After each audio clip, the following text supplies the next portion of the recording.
બોટાદના માર્ગદર્શન મુજબ આજ રોજ તારીખ 10/8/2025ના રોજ બોટાદ રૂરલ પોલીસ સ્ટેશન વિસ્તારના સરપંચશ્રીઓ સાથે સરપંચ સંવાદ કાર્યક્રમનું આયોજન કરવામાં આવેલ, જેમાં સરપંચો આગેવાનોને તેમના ગામના ક્રાઇમ અંગેની માહિતી આપવામાં આવેલ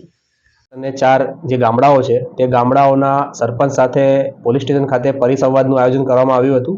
જેમાં તેઓને ગ્રામ્ય લેવલે પોલીસ તરફથી જે પણ રજૂઆતો છે કે કોઈ અલગ પ્રકારની કોઈ માંગણીઓ છે તો તેને સાથે રાખી અને ચર્ચા કરવામાં આવી હતી। ખાસ કરીને તેમના તરફથી રાત્રિના સમયે કોઈ ચોરીના બનાવો બનતા હોય, એક્સ્ટ્રા પોઈન્ટ મૂકવાની જરૂરિયાત હોય અથવા તો સીસીટીવીના જે પ્રશ્નો છે તેને કઈ રીતે લોક ભાગીદારીથી હલ કરી શકાય, આ બાબતે પોલીસ દ્વારા પણ માર્ગદર્શન આપવામાં આવ્યું હતું।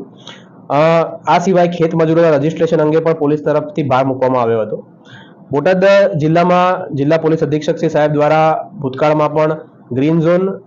ઓરેન્જ ઝોન અને રેડ ઝોન એમ કેટેગરીમાં ગુનાખોરી પ્રમાણે વર્ગીકરણ પણ કરવામાં આવ્યું હતું, જેમના સન્માનનો કાર્યક્રમ પણ રૂરલ પોલીસ સ્ટેશનમાં રાખવામાં આવ્યો હતો।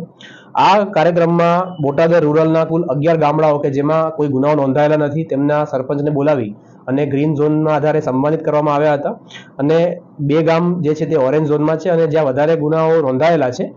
તેનું વર્ગીકરણ કરી અને તેમના સરપંચોને પણ કઈ રીતે આ ગુનાખોરી ઘટાડી શકાય તે માટે આજે માર્ગદર્શિત કરવામાં આવ્યા હતા અને ભવિષ્યમાં પણ સરપંચો સાથેના પરિસંવાદના હજી આયોજનો કરવામાં આવશે।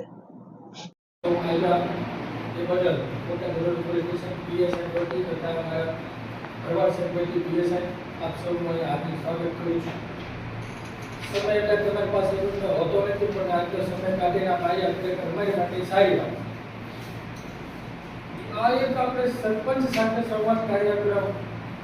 કોઈ એક રીતનો કાર્યક્રમ નથી કે કોઈ રાજકીય કાર્યક્રમ નથી। તમારા ગામમાં કેટલા ગુનાઓ થયા છે અને આપણે પ્રમાણ આજે પોલીસ દ્વારા એક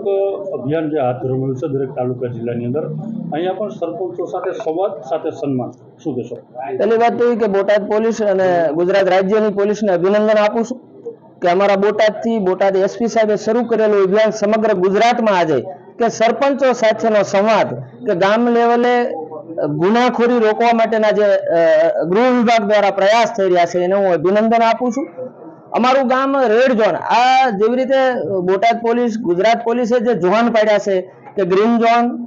ઓરેન્જ ઝોન અને રેડ ઝોન, રેડ ઝોન એટલે વધારે વધારે ગુના જ્યાં થઈ રહ્યા છે, આજે અમારું ગામ રેડ ઝોનમાં આવ્યું છે ત્યારે મને પણ ઘણું બધું દુઃખ છે, કારણ કે અમે સરપંચ બન્યા એને 1 મહિનો થયો છે। આ ગુનાખોરી રોકવા માટેના જે પોલીસ દ્વારા જે